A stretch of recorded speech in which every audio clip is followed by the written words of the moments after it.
Hey folks, I'm not sure how to feel about today. Somebody who identifies with Indigenous ancestry, who grew up knowing I have Indigenous ancestry, but not really being involved with the community until I became an adult and got involved through my schooling. My relationship with Indigenous identity and connection to community has always been tenuous and feels complicated. And I definitely want to acknowledge today and what it means for Indigenous folks and how it came about. Orange Shirt Day happened because a young Indigenous girl had her orange dress taken away from her when she went to residential school. And so the orange shirt was a symbol of Indigenous identity and resurgence, but also just the ongoing racism and colonialism that Indigenous people still experience to this day.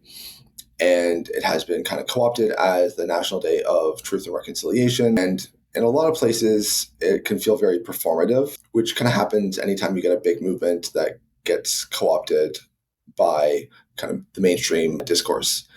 And I definitely think having conversation about Indigenous identity and residential schools and colonization and ongoing racism and murdered and missing Indigenous women are all very important topics that need to be discussed.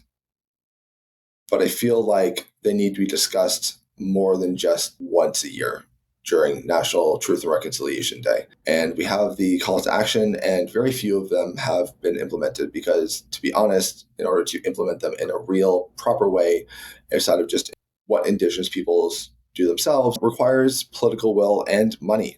And that is something that is often in short supply. So today is definitely a day to think and reflect about what you can do as an Indigenous person or as an ally, or even learning more about what Indigenous people have endured and continue to endure in this country and all across Turtle Island. So rambly, but there it is.